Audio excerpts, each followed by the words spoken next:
কি দরকার ছিল এই ফারাক্কা বাঁধের? এই প্রশ্ন তো আসতে পারে। সব কথা, চুক্তি, গ্যারান্টি ক্লজ, নানা কথা আছে, কিন্তু প্রথমে যদি এই প্রশ্ন আসে যে কেন আপনারা এটা পরীক্ষামূলকভাবে চালু করতে গেলেন, কেন আপনারা ফারাক্কা ব্যারেজ আপনারা করতে গেলেন, কি দরকার ছিল? আপনাদের দেশেরই একজন বিখ্যাত ইঞ্জিনিয়ার, তার নাম হচ্ছে কপিল ভট্টাচার্য।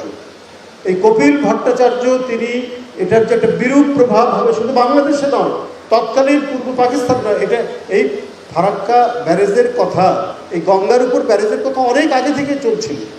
ব্রিটিশ আমলের শেষ দিক থেকে কথাটা উঠছিল যে গঙ্গার উপর একটা ব্যারেজ করতে হবে। এটা করতে করতে 50-এর দশক, 60 দশক থেকে এটার উদ্যোগ শুরু হয়েছে। তখনই তাদের দেশের চিফ ইঞ্জিনিয়ার কপিল ভট্টাচার্য বলেছেন এটা সর্বনাশ হবে, এটা, এবং তিনি প্রতিবাদ করেছেন, এবং যেটা জানা যায় একটা পর্যায়ে শেষের দিকে তিনি পদত্যাগ করেছেন এটা